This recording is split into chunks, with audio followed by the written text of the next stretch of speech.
Salut Lamia, Salut, enchanté de te rencontrer. pareillement. J'adore ce que tu fais.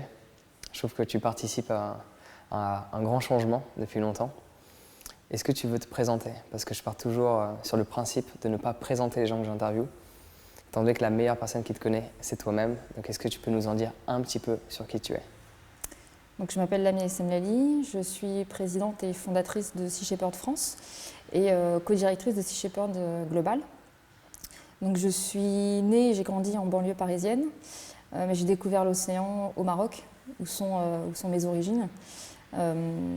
Depuis toute petite, j'ai toujours adoré les animaux. Donc, je me suis engagée tardivement dans un cursus écologique et j'ai rencontré le capitaine Paul Watson en 2005 à Paris. Et là, même si j'étais déjà un petit peu dans le milieu associatif environnemental, pour moi, ça a été un électrochoc de rencontrer Paul Watson, parce qu'il avait un discours qui était complètement en adéquation avec mes convictions, et puis surtout, il y avait l'action qui allait avec. Très concret, voilà. Pas de faux semblants. Ouais, très pragmatique. Vraiment à jouer carte sur table, avec une vision biocentrique du monde qui me parle énormément. C'est-à-dire que l'être humain n'est pas le centre du monde et de la création avec tout le reste à sa disposition, mais fait partie d'un tout, l'ensemble du vivant. Et il se doit de respecter l'ensemble du vivant, et ça résonne très fort en moi. Donc c'est sur cette base philosophique-là, en fait, que les actions de Sea Shepherd se basent. Et puis après, les actions en tant que telles qui sont... qui dépasse la protestation ou l'attentisme ou la dénonciation. C'est vraiment intervenir sur le terrain pour empêcher des choses illégales de se faire. Donc ça correspond aussi beaucoup à mon tempérament. Donc voilà, et quand j'ai rencontré Paul Watson, il m'a demandé si j'étais prête à risquer ma vie pour sauver une baleine, qui est presque la question de base qu'on pose aux gens qui veulent embarquer sur les bateaux. Quand on remplit un formulaire de candidature pour aller en mer, en tout cas, il est explicitement indiqué qu'il y a des risques potentiels qui sont inhérents aux actions qu'on fait, parce qu'on s'oppose à des gens qui sont très violents, qui se sentent souvent au-dessus des lois et qui n'ont pas le respect du vivant qu'on peut avoir nous. Donc voilà, ça fait partie des missions. Là, je parle vraiment du terrain, parce que, encore une fois, il y a plein de façons de s'engager au sein de Sea Shepherd qui n'impliquent pas forcément d'être en mise première ligne. Mise en risque, ouais. Et alors, pour toutes les personnes qui ne connaissent pas directement Sea Shepherd, est-ce que tu peux parler de leur action d'une manière générale par rapport aux problématiques actuelles qui peuvent se passer au niveau des fonds marins ou de l'océan d'une manière générale? Alors vraiment, le cœur de métier de Sea Shepherd, c'est l'anti-braconnage. Okay. Donc c'est intervenir contre les atteintes illégales à la vie marine. Les missions les plus connues, ce sont celles qui portent sur les baleines, donc contre la chasse baleinière en Antarctique notamment, sur les dauphins, mais c'est parce que c'est des animaux charismatiques, sur les phoques. C'est pour ça qu'il y a eu beaucoup d'images sur les réseaux sociaux partagées, des massacres de baleines, etc. Voilà. Parce que voilà, ça touche les gens, c'est des animaux qui ont un capital sympathie énorme, et tant mieux pour eux. Mais nos missions, elles portent sur la défense de la vie marine dans son ensemble, et ça va du krill aux baleines, en passant par les requins, les thons. On a fait des campagnes pour les concombres de mer. Voilà, c'est beaucoup moins médiatisé, ça touche moins les gens, mais c'est tout aussi important.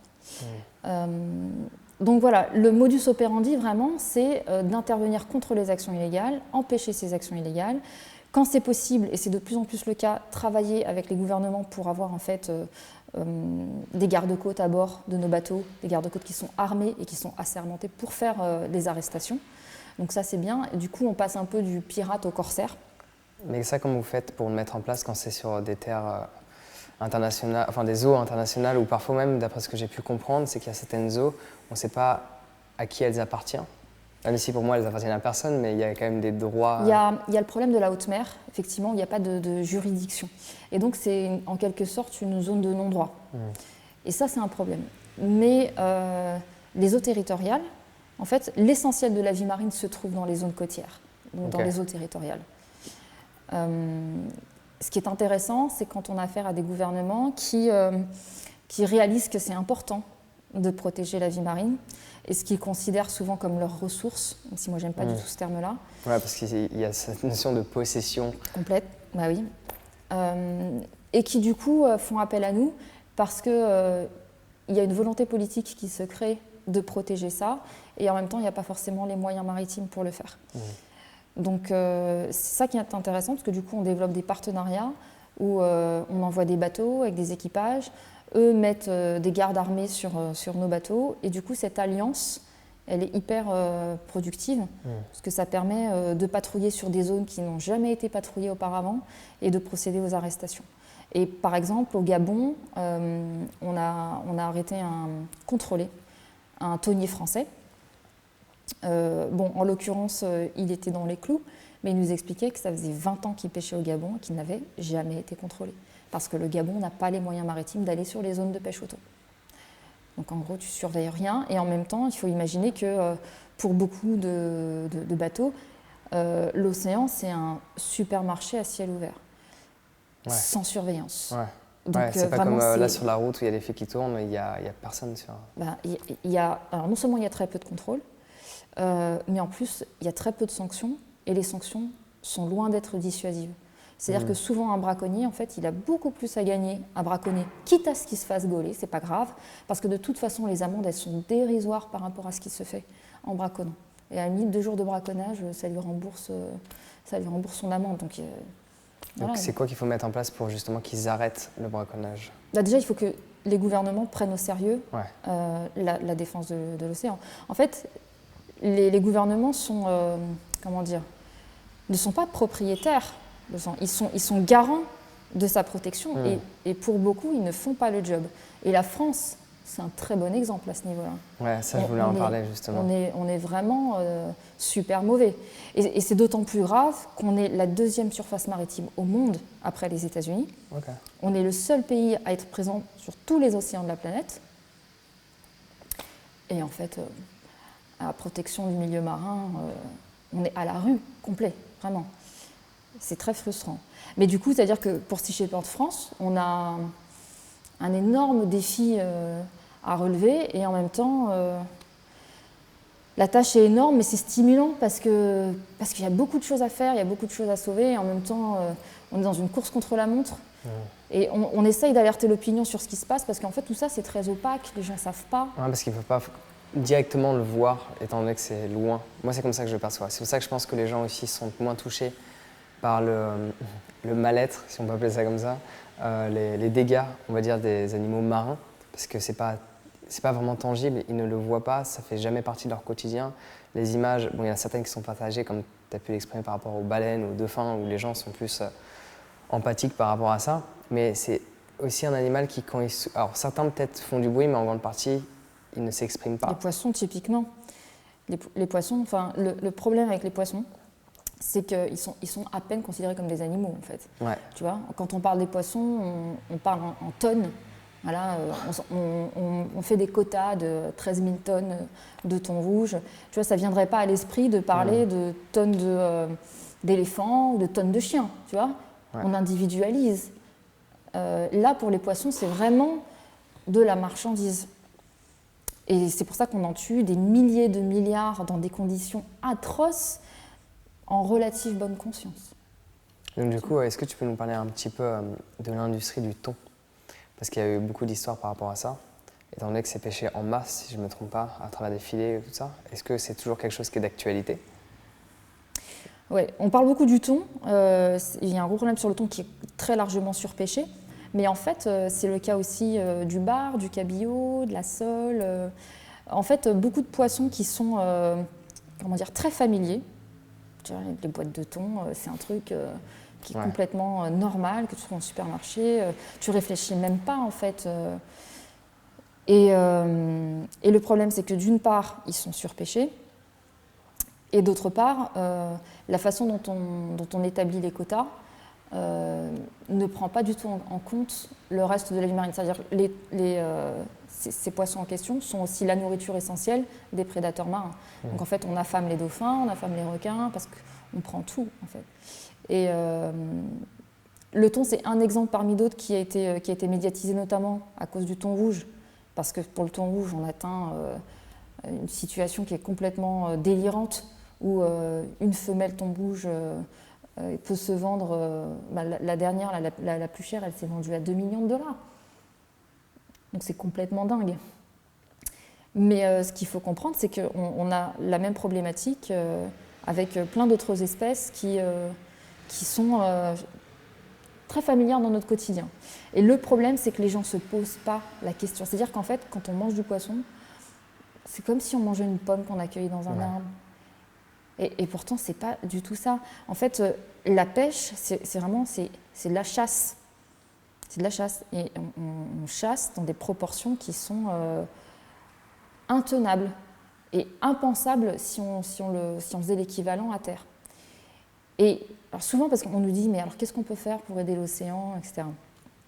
Bon, hormis soutenir Sea Shepherd, qui est une bonne chose, la première chose que je dis en général, c'est simple en fait. La première menace aujourd'hui sur l'océan, c'est pas le plastique, même si c'en est une importante, c'est pas le changement climatique, c'est pas l'acidification de l'océan, c'est la surpêche.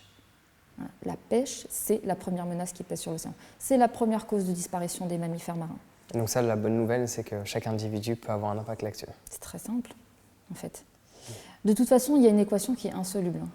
On est un peu plus de 7 milliards.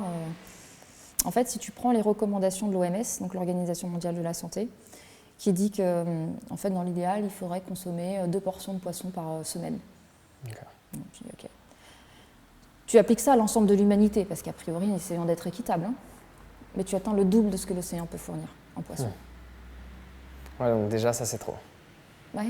Et déjà, je pense que, c'est moi qui pense, mais je pense que déjà, les gens en consomment plus que, enfin, en Occident du moins, on consomme plus que les recommandations. On a doublé notre consommation de poisson en 50 ans, en fait. Et en France, on mange 4 fois trop de poissons par rapport à ce qu'on devrait. Donc, ça se fait au détriment de qui ? Ça se fait au détriment de ceux qui en ont un besoin vital. Parce que pour la grande majorité des gens qui mangent du poisson, que ce soit en France, en Occident de manière générale, on peut très bien se passer de manger du poisson. Ouais. Alors dans certains pays d'Afrique, eux, c'est différent parce qu'ils vivent directement, eux, de la pêche. Et c'est pas une industrialisation, bon, certains endroits sûrement, mais ayant voyagé dans pas mal de pays, à certains endroits, près de la mer, ils vivent vraiment de la pêche et c'est eux qui vont pêcher, ils vont prendre le poisson du voisin. Donc là, du coup, on parle d'un écosystème complètement effectivement, différent. Parmi les victimes de la surpêche, il y a en premier lieu les poissons eux-mêmes. Il y a les prédateurs marins naturels. C'est bien de préciser ça quand même. Ouais. Non, parce qu'on aurait tendance à l'oublier. L'oublier, ouais. Mais voilà. Il y a les prédateurs marins qui du coup sont affamés, se reproduisent moins, voilà, galèrent. Et il y a aussi certains humains qui dépendent des poissons comme protéines alimentaires parce qu'ils vivent dans des régions où la terre ne fournit pas suffisamment pour les nourrir. Mais en fait, il y a assez de poissons pour nourrir ces gens-là. C'est pas eux le problème. Ouais. Le problème, encore une fois, c'est l'écrasante majorité de gens qui pourraient très bien se passer de poisson et qui en consomment sans même y penser, en fait. Parce que quand on parle de surpêche, en soi, ma manière de voir les choses, c'est que certes, on peut se plaindre de tous ces braconnages, etc. Mais en soi, si on cherche à aller un peu plus loin, s'il y a du braconnage, c'est parce qu'il y a une demande. La question est, qui sont ces personnes ? Ça a été mon cas. Moi, je ne consomme plus de produits animaux, quels qu'ils soient, depuis longtemps. Mais ça a été mon cas, de participer à ça. Sauf que la plupart des gens n'en sont pas conscients, en fait. Donc, d'après toi, qu'est-ce qu'on pourrait mettre en place pour faire en sorte que les gens aient cette conscience de ce qu'ils font à travers la consommation de poissons, par exemple ? Mais il y a un gros travail de sensibilisation à faire. Là où je vois l'intérêt aussi des actions de Sea Shepherd, c'est qu'on fait des actions coup de poing. Qui médiatiquement sont attractives. Et ce qui est intéressant avec ça, c'est que ça permet de mettre sur la table des sujets qui, a priori, passent complètement inaperçus. Voilà. Et derrière ça, il y a un vrai message de sensibilisation qui est véhiculé. Donc c'est alerter l'opinion via des actions coup de poing sur des enjeux en fait, qui ne sont pas forcément de prime abord compris. Et voilà. Et qu'est-ce que tu penses de l'industrie du saumon ? Parce que j'avais entendu parler de ça par rapport à la Norvège, etc. Comme quoi il y avait une industrie vraiment qui se développait et que ça avait un impact carrément à l'opposé de l'océan par rapport à d'autres espèces, mais je n'ai pas envie de m'avancer parce que c'est pas trop mon domaine, donc je ne sais pas si tu peux nous en parler un peu de ça aussi. Bah, c'est une des pires industries environnementales. Et puis, déjà, c'est très mauvais pour la santé parce que le saumon d'élevage, il est bourré d'antibiotiques, de colorants. Parce qu'en fait, on concentre dans des zones très très restreintes énormément d'animaux. C'est des camps de concentration. Hein. Ouais, mais donc, sous l'eau. Voilà, sous l'eau. Donc pour éviter qu'ils tombent tous malades, etc., ils sont bourrés d'antibiotiques. La chair du saumon d'élevage, elle n'est pas du tout rose comme celle du saumon sauvage. Hein. Donc en fait, il y a des colorants. En fait, ils ont même un panel de différents roses. Tu choisis en fait celui que tu veux. Ouais. C'est comme tu fais ton papier peint, bah, tu choisis la couleur de ton saumon. Et ça a un impact environnemental très important parce que ça pollue complètement la zone autour. Ça a un autre problème, c'est que en fait, parfois, tu as des saumons d'élevage qui s'échappent et qui vont contaminer les saumons sauvages. Et il y a un autre problème, c'est que le saumon, c'est un poisson carnivore. Donc en fait, il faut à peu près 7 kg de poisson sauvage pour faire 1 kg de saumon d'élevage. Donc l'idée qui est de dire, on va se rabattre sur l'élevage de poissons pour contrer la surpêche, c'est stupide. Ouais, c'est un peu comme l'élevage de bœuf sur un aspect terrestre. C'est un peu le même principe. Hein.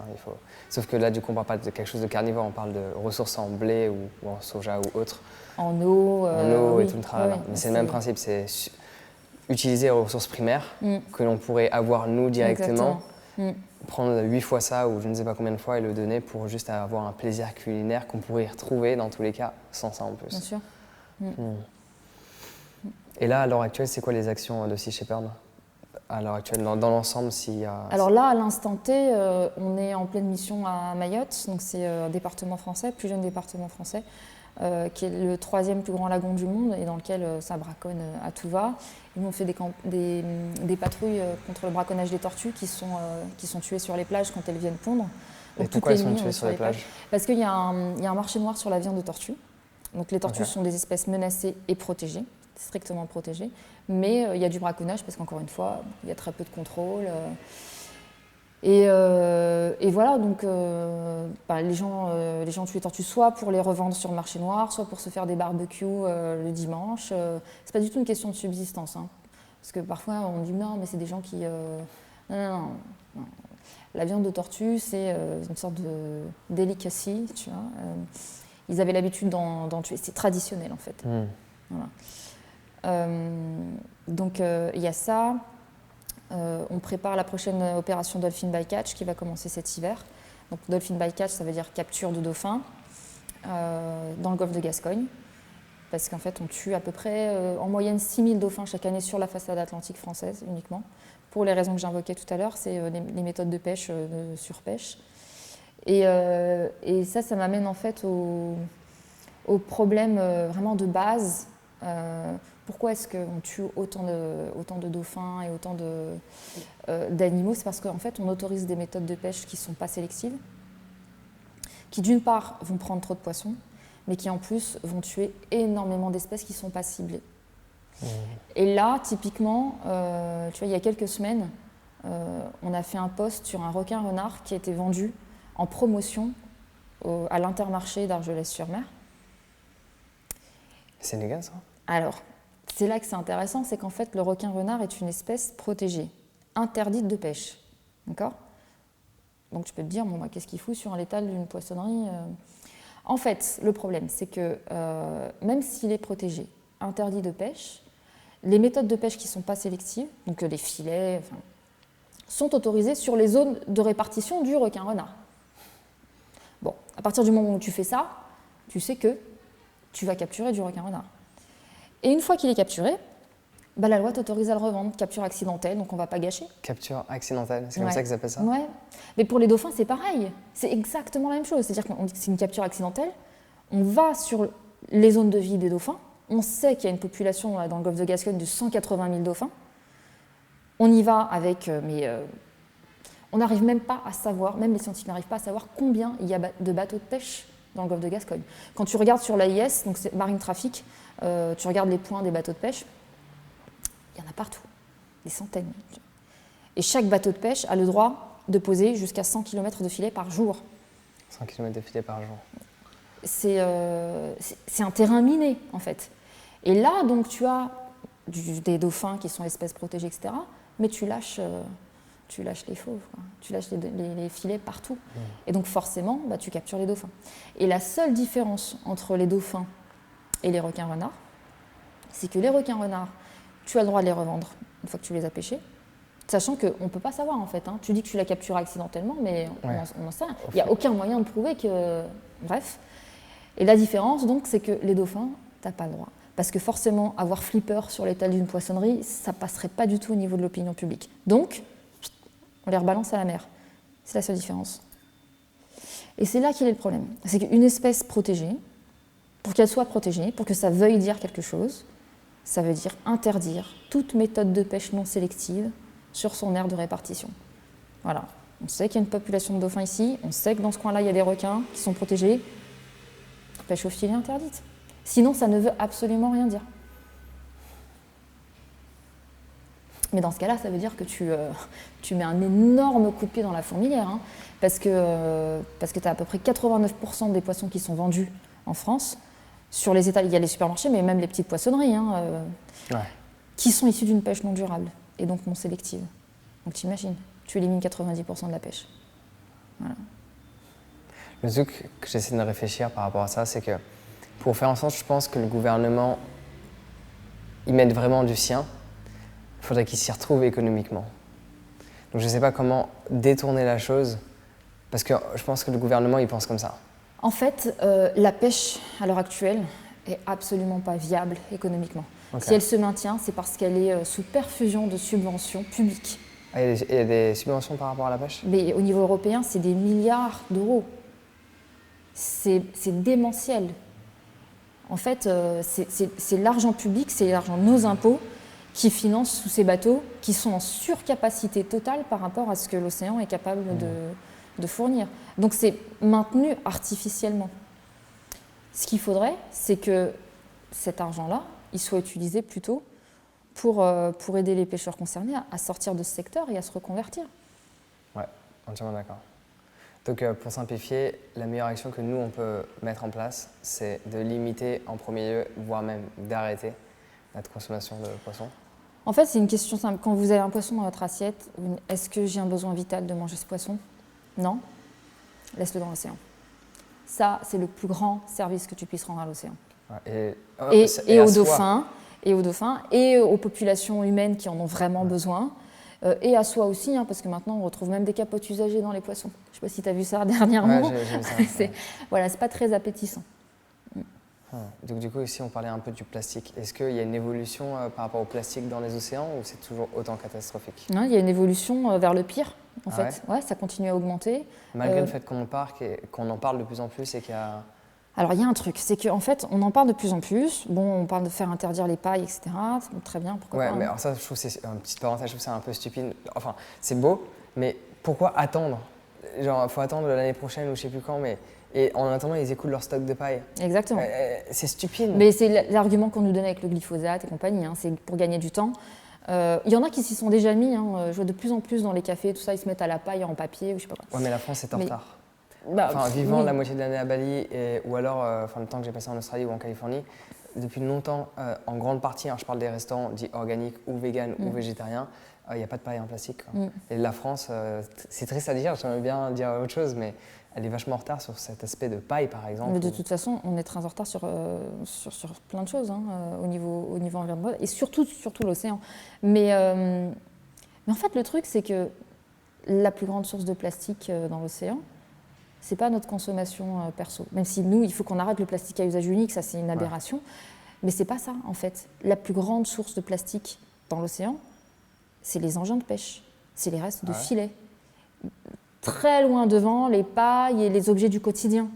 Donc encore une fois, on en revient à la pêche. Ok, c'est vrai parce qu'on nous montre toujours des images de sacs plastiques. Bon, dans tous les cas, ça pourrait être bien de ne plus en avoir. Bien sûr, non, mais ça, il n'y a pas de débat là-dessus. Il faut qu'on arrête avec ça. Mais il ne faut surtout pas que ça occulte des causes qui sont encore plus grandes.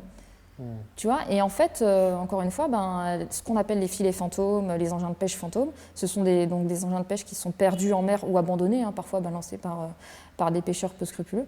Ça tue beaucoup plus d'animaux marins que nos déchets plastiques du quotidien. Donc oui, il faut arrêter d'utiliser du plastique, mais surtout, en fait, il faut arrêter de manger du poisson, parce qu'on en revient encore à ce problème de la pêche. Ouais. Il faudrait trouver un moyen pour faire évoluer les consciences par rapport à ça. Ça, c'est mon avis personnel, mais je pense que à travers tous les messages que je peux partager à droite et à gauche, j'essaie de ne pas avoir tout le temps un message direct, parfois je l'ai, mais souvent indirect, relié plus à ma manière de fonctionner, de voir la vie, de mon niveau énergétique. En fait, je pense que les gens ont plus de facilité à changer quand c'est relié à eux. J'ai fait pas mal de petits trucs. Alors moi, j'ai fait plus du fundraising. Je l'ai jamais fait avec Sea Shepherd, mais je l'ai fait avec Fred Wallace Foundation. C'est plus relié aux yeux, problème de cataracte et tout ça. Je l'ai fait avec MSF. Je l'ai fait un petit peu avec la Croix-Rouge aussi. Et tu peux t'apercevoir que les gens qui signent, c'est des gens qui se sentent concernés parce que eux ont été victimes ou quelqu'un de leur famille. Alors c'est triste, mais faire en sorte que les gens se sentent pleinement concernés par rapport à leur santé permettrait peut-être de créer un plus gros changement. En fait, il y a un truc qu'il faut qu'on comprenne, et qu'on comprenne très vite, hein, parce qu'on n'a pas beaucoup de temps. C'est que si l'océan meurt, on va tous crever. Tous. C'est la plus grande cause humanitaire. Il n'y en a pas une qui englobe à ce point l'avenir de l'humanité tout entière. Donc, avoir ça à l'esprit, c'est déjà hyper important. Encore plus quand on a des enfants. Tu vois, en fait, on m'avait posé une fois la question un peu cynique, hein, mais qui est intéressante. Ok, si les baleines elles disparaissent demain, c'est triste, mais finalement, ça va changer quoi à mon quotidien? Et c'est une très bonne question, en fait. Parce que si on n'arrive pas à sauver les baleines, qui sont un des animaux les plus charismatiques sur cette planète, non seulement ça désenchante le monde un peu quand même, hein, mais en plus de ça, ça voudra dire qu'on n'aura sauvé rien d'autre dans l'océan. Tu ne sauves pas les baleines, mais comment tu vas sauver les thons, les cabillots Ouais, parce que c'est quand même foutu. balèze, quoi. C'est foutu. Donc en gros, si tu ne sauves pas les baleines, tu ne sauves pas l'océan. Et je pense qu'on ne sera plus là pour voir un monde sans baleines.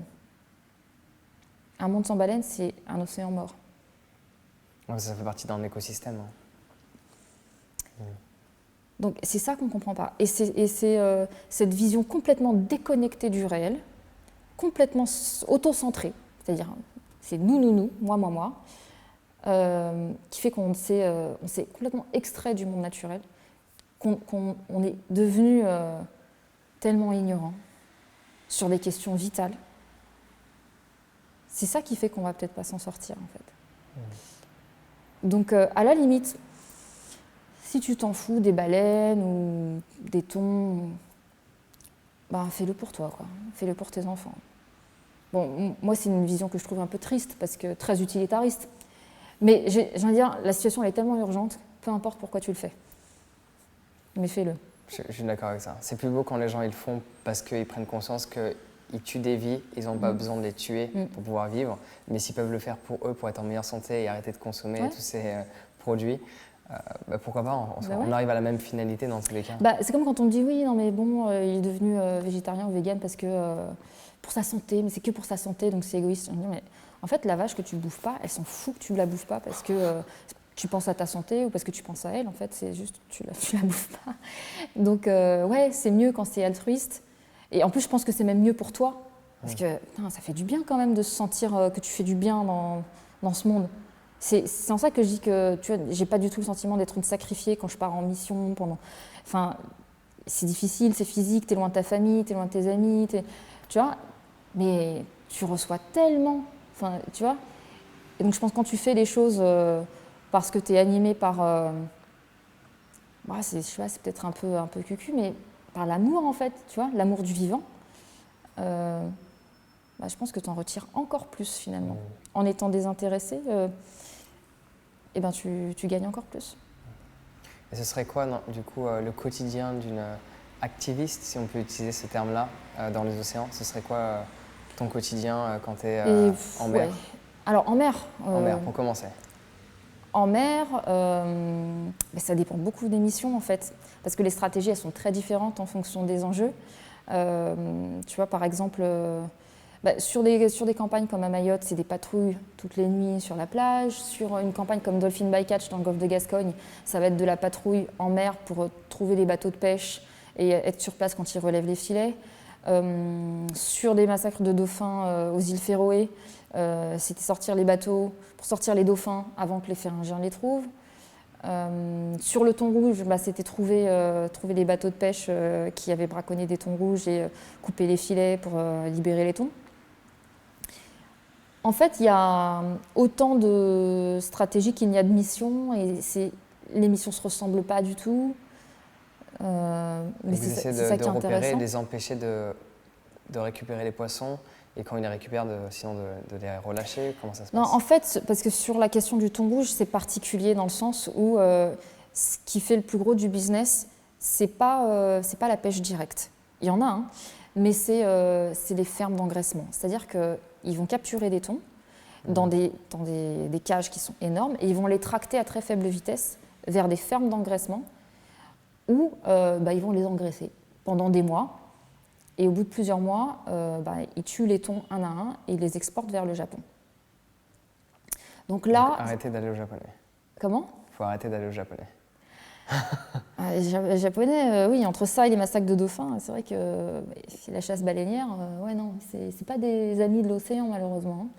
Mais du coup, sur ce genre d'opération de pêche, tu peux, une fois que tu as repéré une cage qui est en train d'être tractée où tu sais qu'ils ont été pêchés légalement, ce qui était le cas en 2010, on a mis des gars à l'eau avec des couteaux qui ont coupé les filets et les thons sont partis. On a eu un procès d'ailleurs à la suite de ça qu'on a gagné. Oui, parce que c'est ça le truc, c'est qu'après eux ils jouent l'aspect du fait que c'est une société, ils sont dans leur droit parfois du coup de faire telle chose et vous arrivez... C'était des thons braconnés. Ouais. C'est pour ça qu'on a gagné d'ailleurs. Ils ont même été condamnés à nous rembourser nos honoraires d'avocat. Heureusement. Oui, non mais c'est en ça que, tu vois, non, ils sont pas au-dessus de, tu vois. C'est compliqué pour des braconniers de te traîner en justice. Tu vois, c'est comme si un gars qui vole une banque, tu lui chopes son butin pour le remettre dans la banque, même si j'aime pas trop l'analogie avec les poissons, et il te poursuit en justice parce que tu lui as piqué son... Tu vois, c'est pas possible. Ouais. Est-ce que parfois vous agissez directement dans les terres, en amont, dans le sens avant qu'ils partent en mer? Si vous avez ciblé des braconniers, vous savez qu'ils font partie de telle société, tel groupe, de les empêcher de partir en mer, est-ce que vous avez déjà fait des trucs comme ça ou pas? Est-ce que ça peut se faire déjà? Ouais, il y a des baleiniers qui ont été coulés à quai, ouais. Okay. Une dizaine en tout. Donc voilà, c'est des baleiniers notoires, pirates, qui pour le coup braconnaient complètement impunément. Et là, d'ailleurs, tous les bateaux qui ont été coulés par Sea Shepherd ont été coulés à quai, sans personne à bord. Quand tu dis couler, ça couler. Couler Okay. Au fond. Couler. Voilà. Donc couler à quai, jamais en mer, avec personne à bord. Ils ont tous été renfloués. Donc il n'y a pas eu de déversement, de carburant ou de quoi que ce soit. Par contre, un bateau qui a passé plusieurs jours dans l'eau de mer, ils n'ont jamais repris la mer. Donc c'est ça qui est intéressant. Et à l'heure actuelle, si je sais pas, ils ont combien de bateaux qui naviguent un petit peu à droite à gauche? Alors ça change parce qu'il y en a on en a 12 là. Ouais, c'est pas beaucoup quand on voit l'étendue des océans. C'est pas beaucoup, mais tu sais, quand moi j'ai rejoint Sea Shepherd il y a 15 ans, on en avait un. Et c'était un vieux truc, quoi, un vieux rafio que j'adorais, qui avait vraiment qui avait une âme. C'était un super bateau, mais c'était un vieux bateau de 50 ans d'âge. Et là, de toute façon, la plupart de nos bateaux sont vieux. On en a un qui est tout neuf parce qu'on a gagné un concours et du coup on a pu le faire construire. Mais sinon, on récupère que d'anciens garde-côtes, on a d'anciens baleiniers, d'anciens bateaux de pêche pour l'essentiel. Okay. Voilà. Et c'est à la fois beaucoup et pas beaucoup. Mais moi, en fait, je visualise la carte, je me dis 11 bateaux, 12 bateaux sur l'étendue de mer, c'est difficile d'être partout. Hein. C'est très difficile d'être partout. Mais le plus dur, en fait, c'est pas d'acheter les bateaux. Là, tu vois, il y a quelqu'un qui veut nous donner un bateau qui serait génial pour nos missions. Et en fait, on n'est pas sûr de l'accepter parce qu'on n'est pas sûr d'avoir le budget pour le faire fonctionner. Le plus dur, c'est ça. Ouais, l'entretien d'un bateau. Ouais. L'entretien, le carburant. Financer tout ça, ça coûte très très cher. Et en fait, on a fait des calculs et ce bateau-là, il faudrait qu'on ait entre 500 et 700 000 euros par an pour l'accepter sans se mettre vraiment dans la merde. Donc on n'est pas sûr de l'accepter, alors qu'il serait extrêmement utile, il nous permettrait de faire des campagnes en Méditerranée et sur la façade atlantique française. On a déjà les missions pour le bateau, il serait actif 10 à 11 mois par an, enfin vraiment le besoin il est là, mais on ne peut pas l'accepter si on n'est pas sûr de pouvoir le faire fonctionner, parce que sinon on se retrouve avec une énorme épine dans le pied, avec un bateau qu'on ne peut pas utiliser et qui nous coûte de l'argent. C'est pas pratique ça. Non. Ouais. Mais en fait, le problème c'est que, si tu veux, je pense que les gens ne se rendent pas compte des budgets de campagne, de ce que ça coûte et à quel point c'est... Et puis surtout, à quel point nos moyens sont dérisoires par rapport à l'enjeu et surtout à notre fonctionnement. C'est-à-dire que c'est pas comme si tu es une organisation qui fait essentiellement de la com ou de la sensibilisation, où là, tu as quelques salaires, un bureau à payer et basta. Non, quand tu as une flotte de bateaux, c'est monstrueux. C'est monstrueux comme budget. Ouais, et donc, il y a plein de gens qui... Ils doivent se balader, il y a des gens, ils doivent être sur place, il faut les nourrir. Alors, tout le monde est logé, nourri sur les bateaux. 95% des gens sont bénévoles. Sinon, on n'y arriverait jamais, on ne pourrait pas boucler les budgets. Et le truc, c'est que c'est qu'il y a plein de gens qui ont l'impression de nous soutenir, par exemple en likant notre page Facebook. Tu vois, ils aiment bien les actions, ou ils relaient et tout, c'est cool. Sauf qu'en fait, il y a 2% des gens qui nous suivent sur Facebook qui sont donateurs. 2%. Parce que les gens ne se rendent pas compte, en fait, à quel point. En plus, nous, on est complètement indépendants, c'est-à-dire qu'on n'accepte aucune subvention. Ouais, on n'en demande aucune. Ouais. Donc, c'est vraiment monsieur, madame, tout le monde qui finance nos actions et qui nous permettent justement de faire fonctionner ces bateaux. Et les gens ne se rendent pas compte que, s'il n'y a pas ça, les bateaux, ils restent à quai. Alors notre budget, il a augmenté parce qu'on est plus connus. Mais tu vois, je pense qu'en fait, on donne cette image aussi d'être une énorme organisation avec plein de moyens. Donc à la limite, les gens ils se disent « Oh, c'est cool ce que vous faites, bravo, continuez. » Et puis salut, tu vois. Mais en fait, si tu veux qu'on continue, si tu veux qu'on soit encore plus... il faut que tu soutiennes, tu vois. Et ça, c'est vrai que ça rentre pas forcément... C'est pas évident. Donc en fait, on pâtit un peu de ça. Et puis aussi, on n'est pas très agressif en collecte de fonds. Parce qu'on est toujours dans l'urgence, on est toujours dans la gestion de campagne. Et tu vois, par exemple, je pense qu'on va être une des rares associations qui communique sur à peine la moitié de ce qu'on fait. Parce qu'on n'a pas le temps, en fait. Vous êtes dans l'action. Parce que l'action va plus vite que la communication. Tu vois, quand on nous dit « vous êtes trop fort en com » et tout, je dis « non, mais non, c'est pas qu'on est trop fort en com, c'est que nos actions, elles sont tellement parlantes qu'on communique un peu dessus et ça fait son effet, tu vois. Mais on n'est pas bon en com. Moi, j'en vois qui sont capables de communiquer, de broder énormément sur des tout petits trucs, mais nous, on a le matériel pour faire, mais on pourrait être 10 fois meilleur. C'est juste qu'après, il y a un choix qui se fait, tu vois. Est-ce qu'on bosse sur la campagne, on planifie la campagne, la prochaine, etc. Ou est-ce qu'on se pose et on fait tout un truc et souvent, on fait le minimum vital, tu vois, parce que c'est important que les gens sachent ce qu'on fait, tu vois. Mais il y a plein de trucs qui passent à la trappe. Et les gens, on n'en entend pas parler, alors que c'est des trucs incroyables, tu vois. Et c'est un peu dommage. Ouais. Est-ce que tu penses qu'il peut y avoir pas mal d'impact en partageant un maximum de vidéos que les gens ne veulent pas voir sur ce qui se passe ? Vidéos de massacres, etc. En fait, finalement, nos vidéos, elles ne sont pas si gore que ça. Tu vois, il y en a, notamment sur des images de bateaux de pêche en Afrique, etc. Ou des massacres aux îles Féroé, où malheureusement, j'ai assisté à ça il y a 3 semaines, 1 mois. En direct ? En direct, j'ai fait un live stream sur la plage, sur notre page Facebook. D'ailleurs, je pense que ça m'a sauvée parce que quelque part, ça te permet de mettre une certaine distance avec ce qui est en train de se passer. Tu vois, le fait de faire le live stream. Ouais. C'est après que j'ai eu le choc. Le contre-coup. Là, quand je suis rentrée à Paris, j'avais les images... j'en ai rêvé plusieurs nuits d'affilée, tu vois. Et c'est là que tu réalises vraiment ce qui s'est passé. Mais sinon, nos images, c'est pas non plus...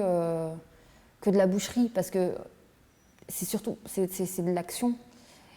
Et on essaye aussi de mettre des punchlines pour interpeller les gens, tu vois. Et par exemple, sur Dolphin Bycatch, c'est des slogans comme, voilà, avec un cadavre de dauphin, des milliers de dauphins meurent chaque année pour que vous mangez du poisson. Tu vois, c'est provocateur, mais c'est la réalité. C'est la réalité, en fait. Ouais. Et ce qui m'a frappé, moi, c'est qu'en fait, quand on a fait ça, alors, il y a des gens qui pensaient que c'était un faux dauphin. On l'a fait plusieurs fois. Ah, mais c'est un faux dauphin, il est en résine. Non, c'est un vrai dauphin. Et il y en a d'autres qui disaient, mais on n'a pas de dauphin, nous, chez nous, en fait, tu vois.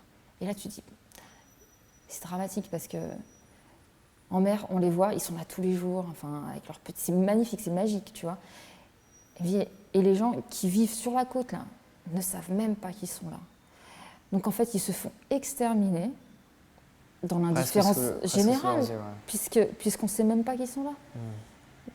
Tu vois, donc ça fait partie du job aussi, ça, de faire prendre conscience aux gens que pour voir des dauphins, tu n'as pas forcément besoin d'aller à l'autre bout de la planète, en fait. Il y en a là, au large de La Rochelle.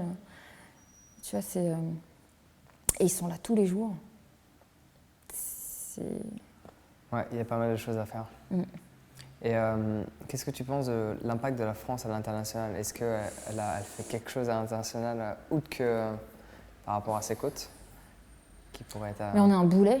Au niveau international, on est une catastrophe. En fait, à chaque fois qu'il y a des propositions pour faire évoluer les lois dans le bon sens sur la question de la pêche, la France, elle freine des cas de fer.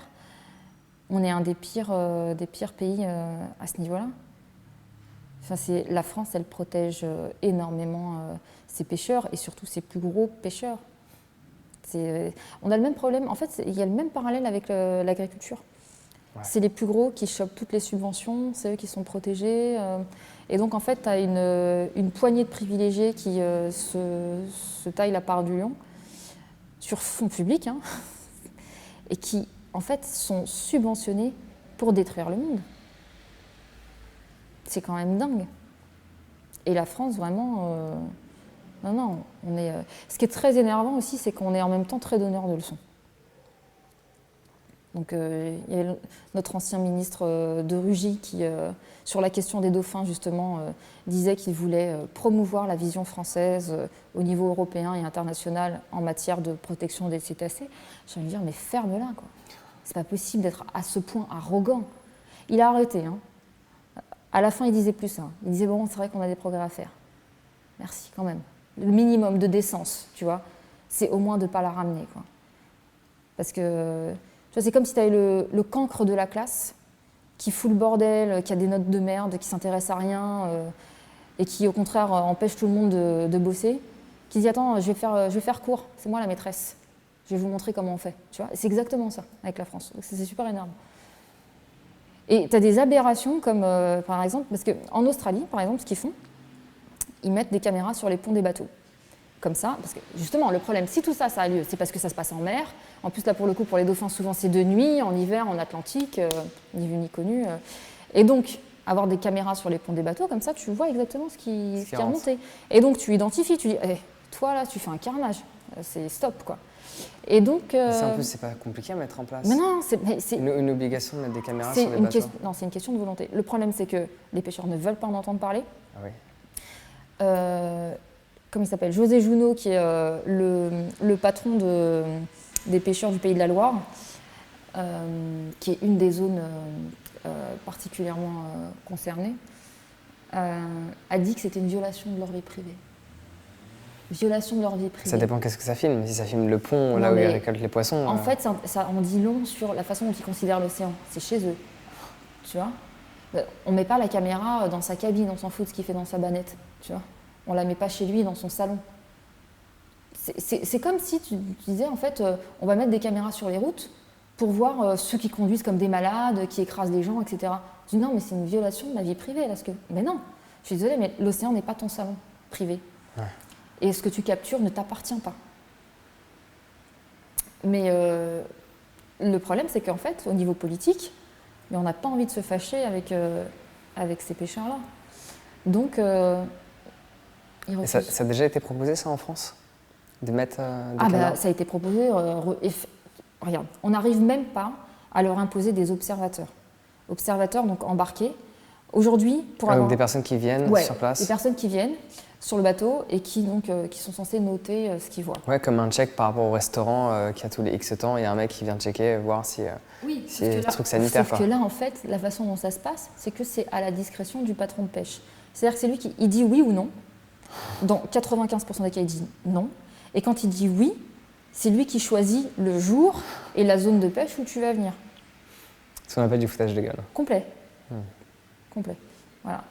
Donc, et puis en plus de ça, nous on a des cas, on a des témoignages d'observateurs embarqués qui se sont fait menacer, parce qu'il faut se mettre aussi dans le truc. Ouais, T'es tout seul à bord avec des pêcheurs qui font des trucs. Le patron de pêche qui lui dit cette zone-là, tu me la vires. Ça, t'as pas vu.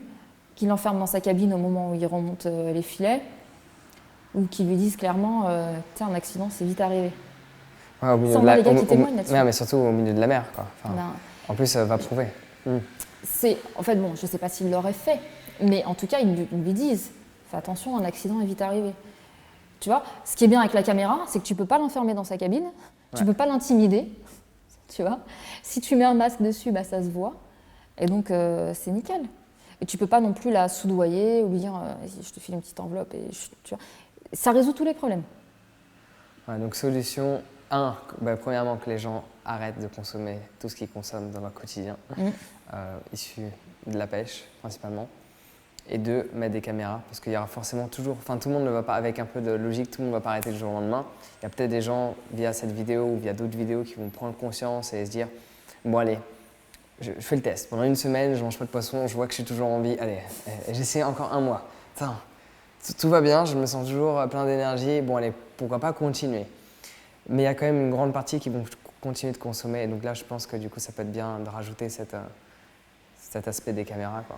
Il faudrait voir comment faire passer ça au niveau du gouvernement. C'est un autre souci, ça. Mais en fait, les caméras, c'est bien, mais je pense que vraiment, s'il y a une mesure phare, une mesure essentielle et urgente à mettre en place, ça serait révolutionnaire. Hein.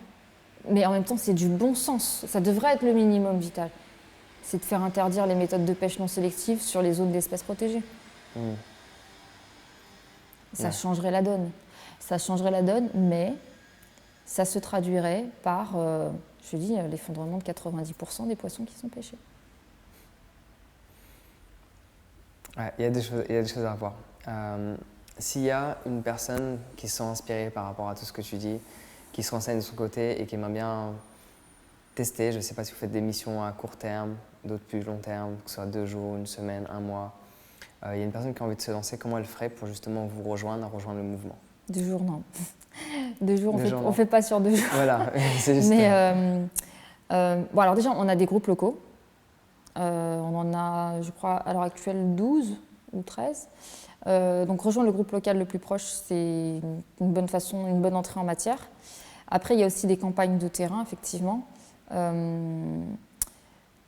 Mayotte, c'est pas mal parce que tu n'es pas obligé d'être dispo très longtemps, mais c'est quand même 3 semaines. Éventuellement 15 jours, mais on essaie de ne pas faire moins parce que, en fait, tu as à peine le temps d'être rodé qu'il faut partir. Donc c'est pas mal. Il y a le prix du billet d'avion qui peut être important, mais bon après voilà, tu es logé nourri sur place. Il y a des missions en mer sur les bateaux aussi qui sont possibles, mais là encore c'est quand même un minimum de temps parce que un minimum d'expérience ou vous non, formez pas les forcément gens, d'expérience parce qu'on peut former les gens, mais il faut que tu aies un minimum de temps de disponibilité parce que trouver tes marques sur le bateau, savoir comment ça fonctionne, etc., ça prend un peu de temps. Et si on te forme, on prend le temps de te former, ça dure 2 semaines, etc., et qu'en fait, une semaine plus tard, tu te casses, tu vois. Par contre, si c'est valable pour la première fois. Une fois que tu es formé, que tu connais à peu près le truc, si tu veux revenir sur une période plus courte, c'est possible, parce que tu es déjà formé. Donc là, mais pour une première expérience sur un bateau, je pense qu'il faut au minimum 2 mois quand même. Ouais, donc des gens qui sont motivés, leur conscience est en train de se développer, ils sont étudiants, ils ont 2 mois de vacances, ils pourraient peut-être vivre une expérience. Ouais, ou un congé sabbatique. Nous, on a plusieurs qui ont pris des congés sabbatiques parce que voilà, ils ont un job dans lequel ils ne se sentent pas forcément à leur place, ou ils ont envie de faire autre L'avantage chose. de ça, tout comme d'autres missions humanitaires reliées aux animaux ou aux fonds marins, peu importe, c'est que ça donne un sens à notre vie. Et moi, je pense sincèrement que, c'est pas je pense, les études psychologiques elles sont là pour l'attester, la plupart des gens, ils manquent de sens dans leur vie. Et ce que tu fais, tout comme l'équipe qui t'accompagne au quotidien, aux quatre coins de cette planète, ils ont un sens. Ils savent pourquoi ils se lèvent le matin. Et la plupart des gens, ils ne savent pas pourquoi ils se lèvent. Mais complètement, c'est ça. Ils se lèvent pour avoir un chèque à la fin du mois qui ne leur convient pas, en faisant quelque chose qu'ils n'aiment pas, qui apporte rien de bénéfique à qui que ce soit ou quoi que ce soit. Et là, du coup, ça donne un sens à sa vie. Alors certes, peut-être que tout le monde n'est pas dans cette capacité directe à prendre de moi, mais avec de la volonté, moi je crois sincèrement que si on a envie d'apporter quelque chose de bénéfique au monde, on peut toujours trouver une solution, que ce soit par exemple de vous donner financièrement, de donner du temps, de se déplacer ou vous aider de manière plus locale sur le terrain. Il y a toujours une solution pour apporter quelque chose. La question est qu'est-ce qu'on fait pour contribuer. Sinon, j'aimerais te poser une dernière petite question. Si tu aurais, par rapport à ton expérience, à travers ces longues années que tu as passées au sein de Sea Shepherd, si tu aurais vraiment un conseil ou une chose que tu aimerais vraiment exprimer, que pour toi les gens doivent savoir, qu'est-ce que ce serait? Que ce soit par rapport à ton expérience personnelle ou avec Sea Shepherd, mais quelque chose que tu as compris. Pour le coup, c'est un peu lié parce que c'est vrai que Sea Shepherd, c'est assez central finalement dans mon existence, mais ça serait de s'écouter en fait. Parce que si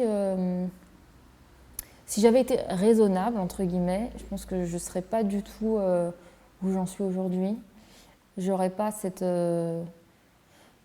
ce privilège inestimable de faire quelque chose qui m'anime, en fait. Ce que je veux dire par là, c'est que il n'y a rien qui, a priori, me prédestinait à être où j'en suis aujourd'hui et à avoir fait de ma passion, finalement, ma vie. Et si j'avais écouté un peu la société, ou même mes parents qui voulaient que je fasse une voix très classique, j'en serais pas là en fait. J'ai vraiment écouté mon cœur, j'ai accepté de prendre des risques sans trop m'inquiéter en fait. Il y a juste en fait une voix qui me semblait être la mienne, ça semblait évident en fait. C'était évident pour moi, ça ne l'était pas pour ma mère ou pour certains de mes profs. Mais c'était évident pour moi. Et donc j'ai écouté cette voix sans voir et sans calculer, si tu veux, sans calculer d'objectifs particuliers. C'était juste un chemin qui m'attirait tellement que pour moi, en fait, ne pas y aller, ça aurait été aller à l'encontre de... Tu vois, de ce que tu ressentais. Ouais. Et au final, sans l'avoir calculé, enfin vraiment, s'il y a 15 ans, on m'avait dit que j'en serais là où j'en suis, mais j'y aurais pas cru. Parce que moi, j'ai pas du tout grandi dans un milieu qui était proche de ça. J'avais pas de contact particulier. J'ai pas des parents qui m'ont sensibilisé à ça ou qui m'ont fait baigner là-dedans toute petite. C'est vraiment... c'est moi qui suis allée chercher. Et plus j'avançais, et plus ça me confortait dans le fait que j'étais sur la bonne voie. Et tu vois, je me souviens quand j'étais étudiante, sur les salons d'étudiants, il y avait les couvertures de magazines qui disaient les filières qui recrutent, etc. Je trouvais ça horrible en fait. Je me disais merde en fait. De ne pas faire quelque chose qui nous convient, mais juste parce que ça recrute. Tu vas choisir en fonction de ce qui recrute. Et moi, c'était un torboyau pour moi. Et pourtant, il y avait cette pression du bon, va falloir que tu gagnes ta vie, tu vois. Donc, j'ai écouté mon instinct en fait. Je pense que quand tu écoutes ton instinct et que tu es au bon endroit, sur ton, pour appeler ça un chemin de vie, je sais pas, je sais pas, il y a les astres qui se mettent en place et qui font que tu fais les bonnes rencontres et tu es au bon endroit au bon moment. Et ça se passe exactement comme ça doit se passer. Et tu te sens vraiment l'expression à l'aise dans tes baskets, quoi. Tu sais que tu es tu es en place, quoi. Tu es au bon endroit. Ouais, tu fais ton chemin et tu t'es pas planté, tu te sens pas, tu vois, tu te sens pas perdu en fait. Ouais, tu sais pourquoi tu travailles, tu sais ce que tu fais. Tu sais pourquoi tu te lèves le matin. Et je sais à quel point c'est précieux parce que j'ai goûté à l'erreur de chemin. J'en ai fait, tu vois. J'ai fait une école de pub en sortant du bac. Voilà, j'avais la boule au ventre en allant faire mon stage en entreprise. C'était horrible, quoi. Et je me disais, mais je peux pas vivre comme ça. J'ai pas cette tolérance-là, en fait. Et donc, ouais, j'ai pris un risque parce que j'ai repris mes études à l'âge de 24 ans. J'ai fait une remise à niveau scientifique pour faire un master. Pour moi, c'est passé par là, mais ça peut passer par d'autres voies. Hein. C'est pas forcément par l'université. Moi, je l'ai fait parce qu'en France, on sacralise beaucoup les diplômes. Et à chaque fois que je disais, moi, je vais être chargée de campagne, environnement, on me disait, bah, en dessous du bac plus 5, c'est pas la peine, tu vois. Donc, je me suis dit, bon, d'accord, je vais le faire. Mais bon, après, j'ai rencontré Paul, j'ai rencontré Sea Shepherd. Chez Sea Shepherd, on accorde beaucoup d'importance à l'expérience de terrain, à la passion, au dévouement, à l'intelligence, au bon sens, en fait. Donc, si tu as un bagage, si tu as des diplômes, tout c'est bien, mais ce n'est pas un critère de recrutement essentiel, tu vois. Donc, en fait, mon bagage scientifique, mon master, c'est la cerise sur le gâteau, mais ce n'est pas ça qui fait que je suis là où je suis. Après, je ne regrette pas du tout, parce que j'ai appris plein de choses, et notamment à désacraliser le milieu scientifique universitaire français. Puis ça me permet aussi d'être sur un pied d'égalité quand je débat avec des scientifiques. Ouais, et ça c'est important. Ça c'est pas mal. Pas mal. Et pendant tout mon parcours à la fac, on m'a reproché mon côté trop militant. Parce qu'en France, en tout cas, un scientifique ne peut pas être militant. Si tu es militant, c'est que t'es pas bon, en fait. Et on essaye de t'inculquer... En fait, l'objectivité scientifique en France, c'est tout sauf l'objectivité, puisque c'est une vision complètement anthropocentrique du monde. C'est-à-dire que tu es en master de sciences de l'environnement et en fait, tout ce qu'on va t'apprendre, c'est comment exploiter le plus possible l'environnement. Sans le détruire, parce que si tu le détruis, c'est une mauvaise nouvelle pour toi. Tu vois, c'est une vision hyper utilitariste. Et moi, forcément, qui avait une philosophie biocentrique et envie de protection, mais pour la valeur intrinsèque de la vie et de la nature, pas forcément pour ce que nous, on peut en tirer. En fait, c'était pas compris. C'était vraiment perçu comme... bon, bah en fait, t'aimes les petites fleurs, mais tu vois. Par exemple, je voulais pas disséquer des souris. En première année, on te fait disséquer des souris, mais si j'ai besoin de disséquer des souris, tu vois, maintenant, tu as des modélisations qui sont très performantes. Et des profs qui me disaient, mais dans ce cas-là, faut faire littérature, mademoiselle, faut pas faire... Je dis non, c'est pas ça en fait. C'est juste qu'en fait, j'aurais dû choisir une fac avant-gardiste, c'était pas un truc rétrograde, moyenâgeux, qui charcute encore des souris. Et en fait, mon parcours, ça a été ça beaucoup. Et au fur et à mesure du temps, tu t'es écouté de plus en plus. Et tu t'es, d'une certaine manière, réaligné sur le chemin que tu étais censé prendre. On peut voir ça comme ça? En fait, en parallèle, j'ai eu donc, mon parcours scientifique à la fac, Pierre et Marie Curie, machin, hyper comme ça. Et en parallèle, Sea Shepherd, avec des campagnes terrain, avec des véganes activistes, hyper roots. Et les deux mis ensemble, en fait, je trouve que c'est extrêmement riche et instructif, tu vois.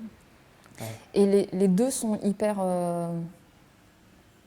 importants pour moi, finalement. Et je trouve ça bien de pouvoir pallier les deux, parce que souvent, tu n'as que l'un ou l'autre, tu vois. C'est bien de se reposer sur différentes choses. Je trouve qu'en fait, ça te permet d'avoir plusieurs cordes à ton arc. Ouais. Et moi, j'assume totalement mon côté militant, même en tant que scientifique. Tu vois, Et c'est bien parce que certaines personnes vont plus prendre ton avis ou ce que tu vas exprimer en considération dû à ton bagage scientifique. Allez, tu peux être sûr que quand je fais des interviews ou des choses comme ça, bon, toi tu m'as pas demandé, mais on me demande. Mais sinon, quel est votre parcours, votre bagage, enfin votre formation? Quelle est votre formation? On me posera souvent la question. Et quand je dis que j'ai un master en sciences de l'environnement, on me dit ah d'accord, ok. Donc c'est pas juste t'aimes les petites fleurs et les petits poissons, c'est tu vois. Moi je me focalise plus sur ce que la personne est, ce qu'elle aimait et ce qu'elle fait, plutôt que ce qu'elle a pu apprendre, parce que étudier, ça dépend à quel point tu as envie d'étudier ce que tu veux. mais la plupart des gens ils utilisent leur mémoire à court terme, ils ne se souviennent même pas de ce qu'ils ont étudié. Donc au final, tu as un diplôme qui atteste des trucs que tu as appris, que tu as oubliés. Ouais. Donc moi, je ne le prends pas forcément en considération. Et puis en plus de ça, tu vois, un exemple, c'est que la lauréate de mon master, donc qui est considérée comme un des meilleurs masters en Europe sur les sciences de l'environnement, et elle avait des notes, enfin c'était la première. Et en fait, elle mangeait de la viande ou du poisson 2 fois par jour, tu vois, tous les jours. Et je lui ai dit, mais tu sais qu'écologiquement, c'est pas super bon, quoi. Et elle m'a regardé, elle fait, ah bon? Bah pourquoi? Tu vois, et là, je me dis, en fait, tu vois, lauréat du master en sciences de l'environnement qui bouffe de la viande 2 fois par jour, tous les jours, et qui... Bon, c'était il y a 10 ans. Je vous espérais que maintenant, elle a... Mais tu vois, ça m'a frappée, ça. Je me suis dit, mais... Ouais, mais il y a beaucoup de contradictions, et ça demande une certaine observation de son quotidien. C'est comme marcher pour le climat et avoir de la viande rouge dans son frigo. C'est juste vouloir faire quelque chose qui me donne la sensation que je suis utile, mais j'ai pas envie de réellement changer qui je suis. Eh bien, complètement. Et tu vois, avec l'océan, c'est aussi ça, parce que on a fait la journée mondiale de l'océan cette année-là. C'était la première fois qu'elle se faisait en France, etc. On n'a parlé que du plastique, que du plastique. Et moi, chaque fois que je faisais une interview, je disais, ok, plastique, très bien. Mais le poisson dans ton assiette, c'est ça la première menace. Il faut en parler. Et les gens ne veulent pas. Tu vois, parce que quand tu dis aux gens, bon, arrête avec ta paille en plastique, bon, tu passes vraiment pour un connard si tu dis, non, ne me fais pas chier, je veux garder ma paille en plastique. Par contre, quand tu dis, donc ils acceptent, enfin, tu vois, c'est accepter, c'est tolérer. Quand tu dis, arrête de manger du poisson, voilà, là tu nous fais chier. Hein. Ton écologie punitive, ça on me l'a dit. Hein. Ouais, parce qu'on fait... La personne, elle voit son plaisir enlevé. Ouais. Alors qu'une paille, son plaisir n'est pas enlevé parce qu'on peut la remplacer ou même elle peut boire ce qu'elle a envie de boire sans sa paille et son plaisir n'est pas réellement enlevé. Et puis la bouffe, en fait, la nourriture, c'est un truc qui est, en fait, que les gens perçoivent comme quelque chose de très personnel. Voilà, je choisis ce que je mets dans mon assiette. Sauf qu'en fait, c'est tout sauf personnel. Ça a un impact sur tout le reste. En fait, comment dire, ta plus grosse empreinte sur la planète, c'est ce que tu choisis de mettre dans ton assiette. Moi, je pense qu'il y a quelque chose que les gens pourraient faire. Ça risque de faire flipper pas mal de personnes s'ils le font. C'est à chaque fois qu'ils ont une assiette devant les yeux. On vit dans un monde où, dans tous les cas, il y a une industrialisation un peu partout, donc c'est compliqué, sauf si tu vas à la campagne, de vraiment avoir un truc propre. Mais juste de prendre un instant, d'observer et de se dire d'où est-ce que ça vient. Et d'essayer, avec sa propre imagination, juste avec sa propre imagination, sans pour autant regarder quelles que soient les images, d'imaginer le parcours, d'où est-ce que ça vient pour en arriver là. Et je suis sûr qu'avec la propre imagination des gens, leur imagination sera relativement proche de la vérité. C'est juste que certaines personnes ne voudront pas pleinement la regarder parce qu'ils devraient se changer ou alors vivre dans l'illusion, étant donné qu'ils se mettraient un voile en face des yeux, quoi. De toute façon, pour l'essentiel, on est tous dans une forme de dissonance cognitive. Je pense qu'il n'y a personne qui a envie de se dire bon, bah, je contribue à tant d'horreur en fait, en mangeant des trucs dont je pourrais très bien me passer. Ça, tu chiens, et donc tu fais des choses qui ne sont pas du tout en adéquation avec finalement, comment dire… ce que tu veux. Ouais, ce que tu veux et l'impact que tu voudras avoir sur ce monde. Tu vois, personne n'a envie de se dire bon, ben, je contribue à faire de ce monde un enfer. C'est cool. Non, c'est pas super agréable comme sensation. Hein. Donc… en général, on a plutôt envie d'avoir un impact bénéfique que mauvais. Mais on est dans la dissonance cognitive. Donc, on fait des choses qui ne sont pas en adéquation. Et je pense que ça, c'est quelque chose qu'on vit très mal. Moi, c'est ce qui m'a fait arrêter de manger des animaux. Parce qu'à un moment donné, la dissonance cognitive, elle était trop forte. Tu vois, je disais, mais j'aime les animaux, je sais ce que c'est que de les tuer, je connais, je sais la souffrance que ça engendre, et je sais l'impact environnemental que ça a.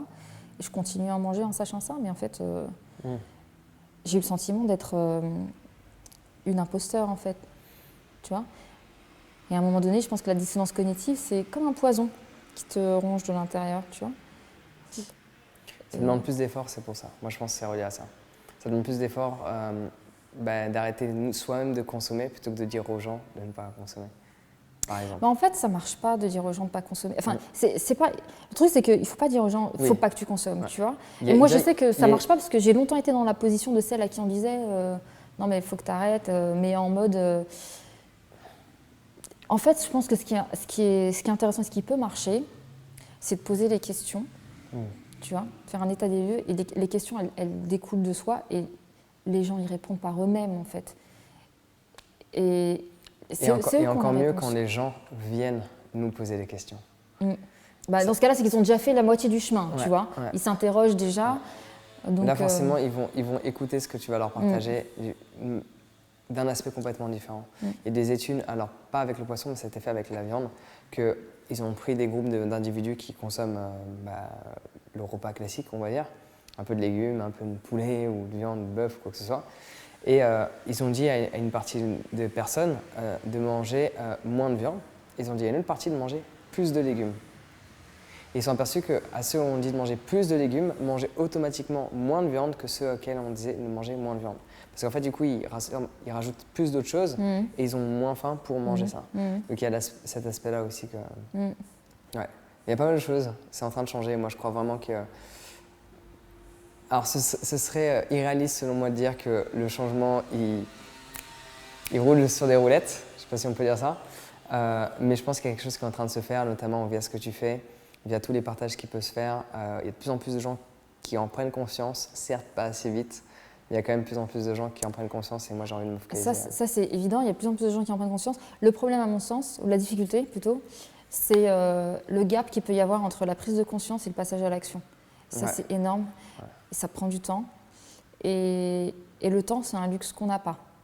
Tu vois, donc c'est en ça que vraiment on est dans une course contre la montre. Et souvent on me demande, tu vois, est-ce que tu es pessimiste ou optimiste pour l'avenir?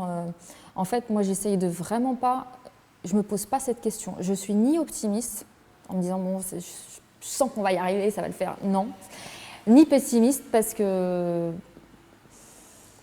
en fait, je sais pas, et finalement je trouve que c'est presque secondaire.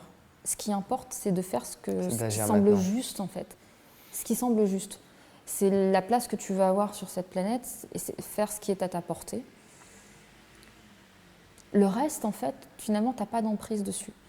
Tu fais ce que tu peux, tu fais ce que tu dois faire et advienne que pourra.